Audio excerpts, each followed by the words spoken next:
예, 최근 일부 지역에서 아사자가 속출하는 등 식량난을 겪고 있는 북한이 농업 문제에 초점을 둔 전원회의를 다시 열었습니다. 네, 최근 북한 움직임 짚어보겠습니다. 권태진 GSNJ 인스티튜트 시니어 이코노미스트, 박원곤 이화여대 북한학과 교수와 함께 짚어보겠습니다. 어서 오십시오. 두 분 어서 오십시오. 안녕하세요. 안녕하십니까.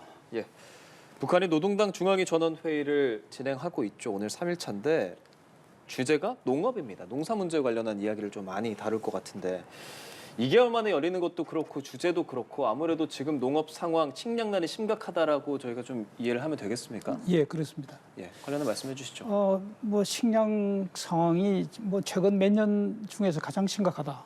특히 뭐 김정은 정권 출범 이후만 봐도 지금이 가장 심각한 상황이다 이렇게 판단하고 있습니다. 예.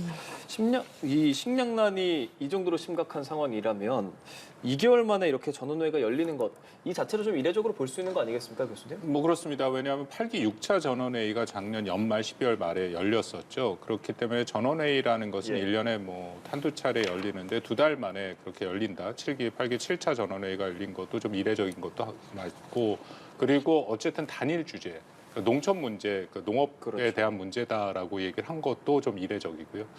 8기 6차 전원회의에서 보통 연말에 전원회의가 열리면 그 다음 해에 대해서 자신들의 어떤 경제적인 목표 그리고 예.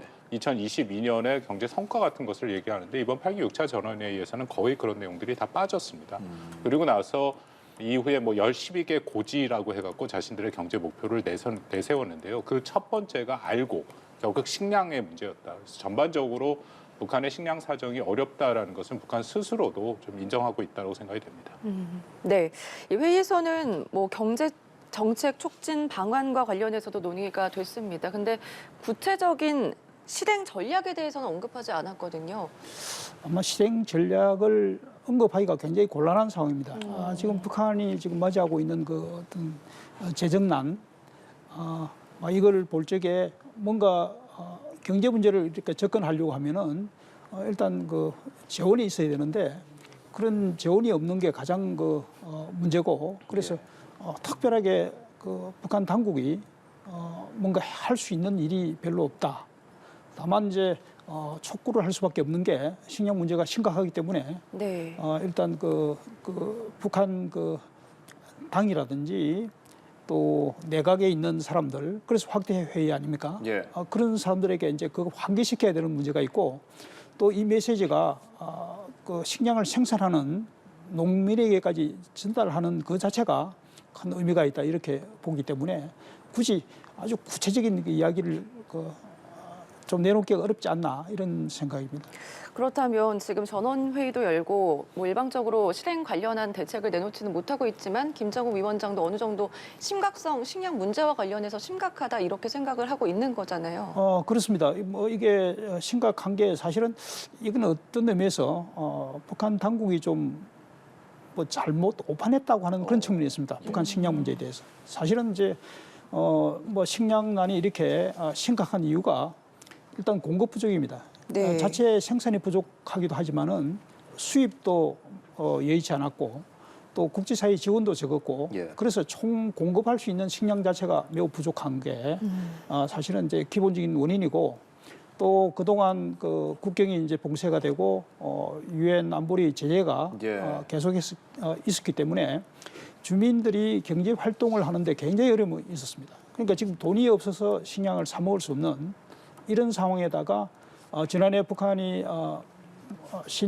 양곡법이라고 예. 네. 이런 정책을 시행을 했는데 하나는 배급 전통적으로 했던 예. 배급을 좀 확대하겠다고 하는 그런 내용이고 또 하나는 북한 당국의 시장에 직접 개입을 해가지고 양곡 판매소를 만들어서 민간이 거래하는 양곡보다 좀 가격을 싸게 적어도 20 내지 30% 정도 싸게 공급을 함으로써 시장의 그 식량 가격을 안정시키려고 하는 그런 움직임이 있었어요. 네. 근데 그렇게 하려고 하면은 충분한 식량이 확보가 되어야 되거든요. 공급을 하려고 하면은. 예. 네. 북한 당국이 그런 식량도 충분하게 확보하지도 않은 채 뭔가 조기에 이런 양곡 제도를 도입함으로써 이게 시장을 오히려 식량 유통이 오히려 잘 안 되는 그러니까 시장에 식량을 가지고 있는 큰 손들은 식량을 내놓지 못하게 되는 거죠. 그렇지 않아도 식량이 부족한데 그렇게 한 것. 또 시장을 굉장히 압박을 해가지고 그 시장 참여자들이 뭔가 식량을 조달할 수 있어야 되는데 식량이 부족하니까 중국에서 예. 수입을 한다든지 뭐 그게 공식이든 비공식이든 이런 조치가 있어야 되는데 시장을 굉장히 압박을 했어요. 그러다 보니까 유통돼야 할 식량의 많은 부분이 없어졌습니다. 과거 같으면 그게 이제 그냥 눈을 감아줬는데 이게 이제 안 되다 보니까 특히 올해 식량 부족이 굉장히 심각한 이런 상황이 된 겁니다. 예. 네. 말씀하시는 것을 들으니까 어느 정도 이렇게 통제 중심의 곡물 정책에 의한 문제들이 좀 생겨나지 않았을까라는 생각이 드는데 코로나19로 인해서 더 힘들어진 것도 있을 거고 국제적인 사회적으로 힘들어진 것도 있을 거고 북한 입장에서는 이렇게 회의를 함으로써 어떤 정책을 새로 또 만들어 나가야 할 것 같은데 어떤 결론을 내놓게 될까요? 그 결론이 나오는 게 쉽지 않죠. 저 방금 우리 그 권태진 박사님 말씀하신 것처럼 북한이 이것은 근본적인 차원에서의 문제 해결 방안을 찾지 않는 한 지금 현재 상황에서의 어떤 미봉책은 한계가 있다라는 예. 거고요. 말씀하신 신양국 정책 같은 경우에도 저도 주목하고 있었는데 북한이 전체적으로 이게 한 2020년 초부터 그런 모습들을 보입니다. 어쨌든 북한이 나름대로 경제 개선 조치를 취했는데 그것이 뭐 저는 국제 정세랑 연계가 있다고 생각합니다만 2019년 2월 하노이 그 미북 정상회담이 깨지고 나서부터 북한의 전체적인 정책이 다시 중앙 집권화로 바뀌고 있는 모습들이 보이거든요. 그렇죠. 경제 정책 측면에서도 무역도 그렇고 지금 이 그 양곡 문제도 그렇고 다시 정부가 나서서 통제를 하겠다라고 얘기를 하는데 북한이 1990년대 후반 같은 이른바 고난의 항군 대규모 아사자가 나오지 않은 그런 상황으로 간 가장 큰 이유 중에 하나는 역시 시장이 일부 작동하고 있다는 거거든요. 근데 지금 이런 시장의 기능을 막아버리는 조치들이 계속 이뤄지니까 북한 내부에서 어려움이 있었다. 그러니까 그 북한의 경제를 책임지고 있는 김덕훈 내각 총리 같은 경우에도 지금 지방에 있는 식량 배급소들을 계속 시찰하고 현지 지도를 하고 있는 그런 모습들이 확인이 되고 있거든요. 그러니까 분명한 것은 북한의 식량 사정이 어려운 것을 이제 드디어 북한의 김정은도 확인을 하고 뭔가 조치를 취하려고 하는데 네. 이 조치라는 것은 근본적으로 일종의 시장을 개방을 하거나 아니면 좀 더 사농업을 도입을 하거나 하는 그런 근본적인 변화 없이는 분명히 한계는 있어 보인다라고 생각합니다. 예, 지금 이런 새 시대 농촌 혁명 강령 이게 실현 첫 해가 작년이었잖아요. 그거에 대해서는 분석도 좀 내놓는다고 하는데 어떤 내용들을 좀 분석할 수 있겠습니까? 뭐 그것은 과거에 북한이 1964년도에 농촌 태제라고 하는 것을 발표했는데 예. 벌써 오래전 이야기입니다만은 지금은 이제 김정은판 새로운 농촌 태제를 발표한 거와 별 차이가 없습니다. 그래요. 그런데 그것은 새농촌 건설을 하려고 하면은 농업 문제도 풀어야 되고 또 농촌의 그 환경 개선이라든지 주택 문제 등등 또 문화적인 문제 여러 문제를 동시에 풀어야 되는데 그렇게 풀기에는 능력이 부족한 거죠. 그래서 기껏 할 수 있는 게 이제 사상 문제만 계속 이제 강조를 하고 있는데 이건 북한 당국이 할 수 있는 것이라고는 식량 문제와 마찬가지로 이제 그 농촌 강령에서도 예.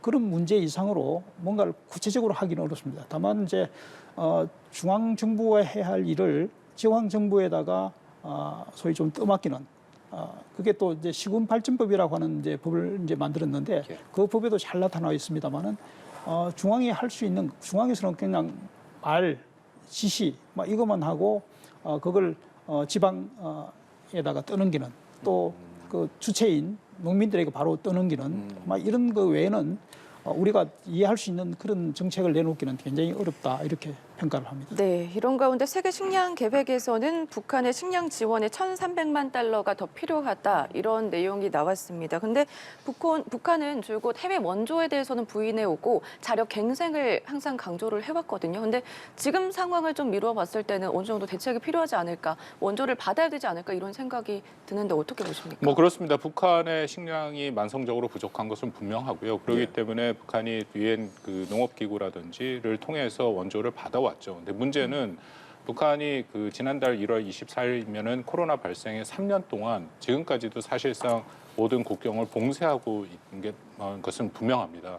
그래서 이런 식량 지원을 비롯해서 인도주의적인 대외에서 지원을 다 수용하지 않고 있는 것이죠. 네. 그런 부분들이 때문에 북한의 식량난에 대한 우려가 더 커지고 있고 예. 또 하나 걱정되는 게 지난 22일 노동신문에 이런 그 기사가 하나 실렸는데 뭐라고 나왔냐면 제국주의자들이 원조를 미끼로 그렇게 해서 자신들의 경제 발전을 오히려 억제하고 예속시키겠다. 그렇죠. 이제 그런 내용들이 나왔습니다. 그 의미는 북한이 그간 받아왔던 인도주의적인 측면에서의 식량 원조도 지금 굉장히 부정적이고 비판적인 입장을 보이고 있다라는 것이죠. 그래서 아까 말씀드린 뭐 WFP라든지 국제사회에서는 계속 이것을 일종의 인권 문제랑도 연계가 돼서 왜냐하면 북한의 대부분의 주민들은 그렇게 계속 국경 봉쇄가 되니까 자신들의 네.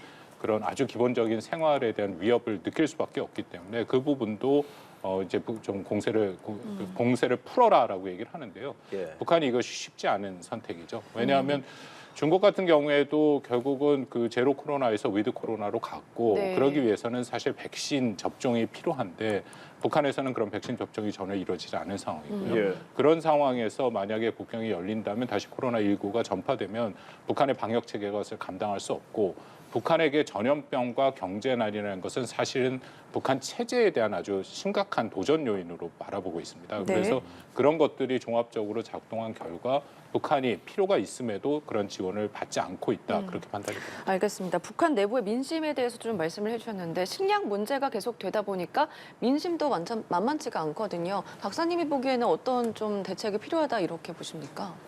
지금 심지어 평양에서조차도 식량 배급이 정상적으로 지금 이루어지지 못하는 상황인데 최근 김정은의 딸 김주애가 예. TV에 나오면서 네. 일반 주민들 그 TV에 나오는 그 딸의 모습만 봐도 아주 역겹다 하는 이런 그 반응을 보입니다.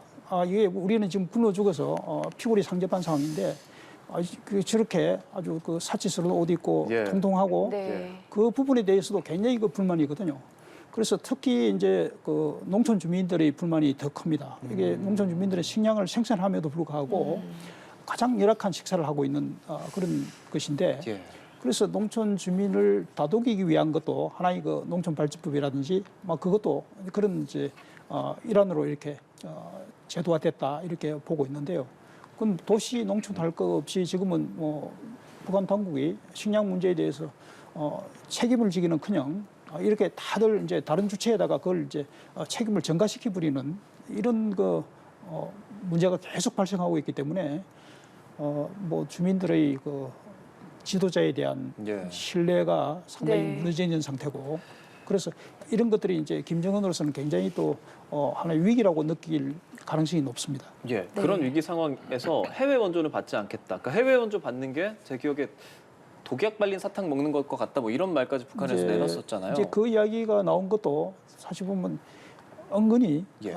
이게 그 국제사회에서 지원해 주기를 바라는데 지금 상황에서는 그 지원이 들어올 가능성이 별로 높지 않습니다. 네.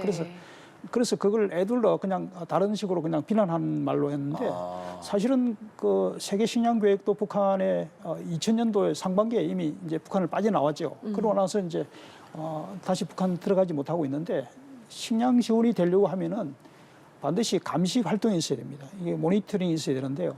그 모니터링에 대해서 북한이 과거 식량이 정말 그 큰 규모의 식량이 들어왔을 적에는 나름대로 그걸 허용해 줬는데 지금은 그 자체를 갖다가 허용하지 않기 때문에 세계 식량 계획에서도 북한에 들어가기가 굉장히 어렵죠. 그럼 지금 북한은 뭐 유엔이나 뭐 우리나라나 지원 받는 게 전혀 없는 겁니까? 없습니다. 지금은 왜냐면 거기에 요원이 있어야 되는데 예. 그게 지금 뭐 북한에 남아 있는 그 요원들이 없잖아요. NGO가 됐든 국제사회가 됐든 네. 그래서 아마 그 부분에 상당한 합의가 이루어지지 않고서는 아주 조만간 식량 지원에 나설 단체는 별로 없다 저렇게 판단합니다. 교수님 이렇게까지 북한 사회 안에서 식량 문제로 골마가고 있는데 대외적으로 좀 받겠다라는 의사를 표한다거나 그런 정책적 변화가 없겠습니까 북한에서? 현재로서는 정책적 변화가 보이지는 않습니다. 그렇기 때문에 아까 말씀을 나눈 8기 7차 전원회의를 통해서 네. 북한이 계속 얘기하는 게 자력갱생이죠. 그리고 8기 6차 전원회의에서는 심지어는 1950년대, 60년대 때의 그런 노력동원, 천리마 운동을 다시 소환하면서 그 북한이 어려움이 있을 때마다 주민 동원을 통해 이 문제를 해결하는 이제 그런 모습들이 보이고 있고요. 아까 권 박사님 NGO를 말씀하셨는데 NGO 같은 경우에도 북한이 대북 사업을 하는 인도주의적 NGO의 도움을 상당히 받았었죠. 근데 그게 2019년 12월부터 비공식적으로 알려진 것이 결국은 뭐 미북 관계에 전체적인 영향을 받았다라고 생각을 합니다만 예. 김정은이 직접 지시해서 남조선으로부터는 단돈 동전 한 입 받지 말아라라는 이제 명령을 내렸다라고 얘기를 하거든요. 그래서 대북 사업을 하는 NGO 그 분들이랑 얘기를 해보면 그때부터 완전히 막혔다라고 얘기를 하더라고요. 그러니까 북한이 뭐 이런 여러 형태의 NGO의 사업들을 그 NGO에서 제안을 하더라도 북한에서 전혀 답이 없었다. 근데 그러고 나서 바로 코로나 전국으로 들어갔기 때문에 네. 그 틀이 큰 틀에서 계속 유지되고 있다라고 생각이 되고 아까 노동신문 말씀을 드린 거를 전체적으로 볼 때 북한이 현재 상황에서 자신들의 국경을 열어서 어떤 인도주의적인 지원을 받을 가능성은 커 보이진 않다라는 게 우려가 됩니다. 네, 알겠습니다. 새해 들어서 북한이 도발을 좀 자제를 하다가 지난달 18일에 화성 15형을 발사를 했고요. 이틀 뒤에 초대형 방사포를 발사를 했습니다. 그런 가운데 미 공군 정찰기 코브라볼이 오늘 동해상에 출격을 했거든요. 코브라볼이 출격을 했을 때 추가 도발 가능성에 대한 징후다 이런 얘기가 있는데 이 내용도 좀 짚어주시죠. 뭐 북한이 도발할 가능성을 이제 열어놓고 보는 게 맞다라고 예. 생각을 합니다. 왜냐하면 지난달 17일에 외무성 담화를 통해 갖고 이전과는 굉장히 다른 입장을 보였는데요. 이제부터는 한미가 북한의 핵에 대해서 억제력을 높이기 위해 하는 모든 그런 연합훈련이라든지 조치를 자신들에게 대한 적대 조치로 생각하고 정확한 표현은 지금까지 보지 못했던 지속적이고 전례 없는 강력한 대응을 하겠다라고 예. 얘기를 했었죠. 그리고 나서 이틀 후에 김여정이 담화를 통해서 네. 이제 북한식 표현이하면 건건사사 우리는 사사건건이라고 네. 얘기를 하는 것처럼 거기에 대해서 매사 대응을 하고 압도적으로 대응을 하겠다라고 얘기를 했습니다. 네. 그래서 이미 나온 것처럼 화성 15형 대륙간 탄도미사일을 쐈고 600mm 초대형 방사포를 쐈고 그리고 북한이 말하는 그 전략 순항 미사일을 쏜 이제 그런 상황이 연속되고 있기 때문에 북한이 분명하게 한미가 준비하고 계획하고 시행하고 있는 그런 다양한 조치에 대해서 문제 제기를 할 수 있다. 그리고 3월 달로 넘어왔으니까 네. 우리 한미가 준비하고 있는 게 훈련들이 있지 있죠. 않습니까? 예, 영어로 이제 프리덤 실드라고 불리는 자유의 방패 작전, 아마 대규모 연합 훈련이 예정돼 있는데요. 네. 그 와중에 아마 북한이 계속해서 도발할 가능성이 있기 때문에 미국이 다시금 정찰 자산을 한반도에 집중 투입하고 있다. 그렇게 판단이 됩니다. 네, 말씀해 주신 것처럼 한미 연합훈련도 있기 때문에 3월에는 추가 도발 가능성이 굉장히 높다. 이렇게 말씀을 해주셨습니다. 어떤 식으로 좀 도발을 할까요? 지금 움직임을 보면은 이제 그럴 가능성은 굉장히 높죠. 지금 지금 한미 간에도 또 일본도 뭐 거기에 또 포함되긴 합니다만 예. 정보 교류가 굉장히 화천에보다 활발해졌잖아요. 네. 그 활발해지고 또 훈련이 또 잦아질수록 북한은 그거에 한수를 더 떠서 더 크게 이제 대응을 하고 있기 때문에 이런 것들이 서로 이제 에스컬레이트 돼가지고 이제 그럴 가능성이 충분히 있다 이렇게 판단합니다. 네. 예. 자유의 방패 연합 연습 사실 뭐 전략 자산이 한반도에 전개될 가능성도 있고 북한 입장에서는 그럴 수 있지만 이거 연례적으로 우리가 원래 하는 훈련 연습이지 않습니까? 그런데 이렇게까지 반발하는 이유는 북한에서 어떤 명분을 찾기 위함일까요? 그렇습니다. 작년과는 분명히 다르죠. 왜냐하면 작년에 북한이 역대 최대치의 그런 미사일 도발을 했지 예. 않습니까? 대륙간 탄도 미사일 8발을 포함해서 80여 차례 미사일을 쐈는데 순항 미사일까지 합쳐서 그때 도발을 하면서 북한이 늘 했던 얘기의 핵심은 이것이 자신들이 갖고 있는 국방 발전 5개년 계획, 2021년 8차 당대회 때 그 두 가지 계획을 북한이 만들었는데 하나는 국방발전 5개년 계획이고 또 하나는 경제개발 5개년 계획이거든요. 그래서 국방발전 5개년 계획에 따라서 도발을 하는 것이다라고 얘기를 했습니다만 올해는 아까 말씀드린 것처럼 분명히 한국과 미국을 특정해서 이제 거기에 대한 대응이라고 얘기를 한 거. 그렇다면 작년과 올해가 매우 달라졌다라는 것이고요. 말씀하신 것처럼 연합훈련은 사실은 2018년, 18년에 이제 한반도 평화 프로세스가 시작이 되고 그때 일부 뭐 유예가 된 예. 경우는 있습니다만 19년부터는 어쨌든 연합훈련은 다시금 하반기부터 했었거든요. 물론 규모를 축소하긴 했지만 네. 근데 거기에 대해서 북한이 뭐 나름 반발을 했습니다만 지금같이 노골적으로 그리고 매우 적극적으로 그렇게 반발을 하지는 않았죠.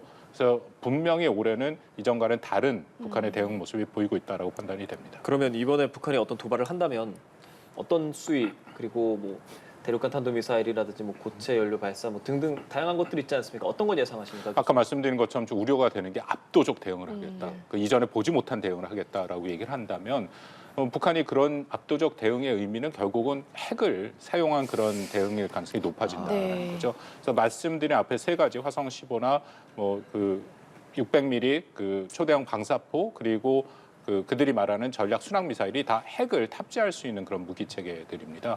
그렇기 때문에 앞으로 있는 연합훈련이라든지 대응을 할 때는 그 정도 수준의 고강도의 어떤 도발을 할 가능성이 높고 그렇다면은 우리가 뭐 작년부터 계속 얘기를 했던 7차 핵실험의 가능성도 조심스럽지만 우리가 뭐 대비를 해야 된다고 생각이 되고요. 네. 저는 북한이 일종의 단기전으로 지금 들어가고 있다라고 판단이 됩니다. 왜냐하면 올해만 해도 한미가 20여 차례 연합훈련이 예정돼 있는데 네. 북한이 매번 건건사사 그렇게 대응을 할 만한 소모전을 할 그런 여러 가지 능력들이 안 되거든요. 아까 잠깐 우리 앞에서 말씀을 나눈 것처럼 결국 북한의 경제난이 심각하고 그렇죠. 네. 식량난도 이게 다 연결된 문제들이기 때문에 그렇게 어려운 상황에서는 오히려 단기전으로 자신들이 긴장을 고조시켜서 뭔가 국면을 전환하려고 하는 북한한테는 굉장히 익숙한 이른바 벼랑 끝 전술의 그런 모습이지 않을까 하는 판단도 가능하다고 생각합니다. 네, 압도적인 도발에 대한 얘기를 계속 해주셨는데 그렇다면 우리 정부는 어떻게 현명하게 좀 대응을 해야 될까요?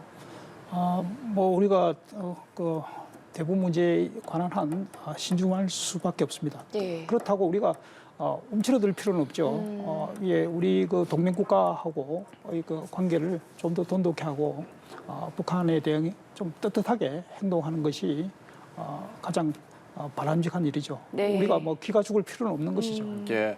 뭐 이게 뭐 정책적인 것도 그렇고 뭐 정답이 있는 것은 아닙니다. 우리 정부에서 과연 어떤 태도를 취해야 할까에 대한 건 계속된 고민이거든요. 교수님은 어떻게 해야 한다고 보세요? 뭐 결국 두 가지라고 생각을 합니다. 우리한테 가장 중요한 것은 북한이 계속 핵을 고도화하고 있으니까 예. 그것을 멈추고 그리고 다시금 북한을 협상자으로 끌어들여서 북한의 완전한 비핵화를 모색하는 두 가지라고 생각이 되는데요. 지금 상황에서는 북한이 워낙 핵을 고도화하고 계속 발전을 시키니까 이것을 억제할 만한 능력을 우리가 확충하는 것이 중요하죠. 그래서 연합훈련을 하고 있는 거고 네. 얼마 전에 국방부 주도로 확장 억제를 이제 미국과 계속 논의를 하고 있고 그리고 미국이 이제 얘기하고 있는 통합 억제라는 것이 있습니다. 그건 굉장히 다양한 요소를 다 포함해서 억제력을 훨씬 강화하는 그런 일종의 전략인데요. 그런 것들이 시행이 되고 있고, 근데 또 하나는 뭐 담대한 구상에도 나와 있습니다만 담대한 구상이 세 가지 요소로 돼 있지 않습니까? 하나는 억제 단념, 마지막에 대화죠. 예. 그래서 미국과 한국은 외교 차원에서 계속해서 북한과의 대화를 지금 문을 열어놓고 있는 상황인데 저는 뭐 좀 아쉬운 면이 있다면은 미국이 여전히 북한 문제를 정책의 우선순위에 두고 있지 않습니다. 앞에도 뭐 리포트 계속 나옵니다만 우크라이나 전쟁이 역시 미국의 가장 관심 사안이고 또 미중 그런 갈등의 그런 모습들이 훨씬 더 중요한 의제로 올라와 있죠. 그렇기 때문에 미국이 이 북한 문제에 대해서 지금보다는 조금 더 적극적으로 또 능동적으로 어떤 형태로든지 좀 나설 필요는 분명히 있어 보입니다. 알겠습니다. 네, 최근 북한의 경제난 그리고 북한의 움직임까지 짚어봤습니다. 권태진 시니어 이코노미스트, 박원곤 이화여대 북한학과 교수와 함께했습니다. 고맙습니다. 오늘 말씀 잘 들었습니다. 수고하셨습니다.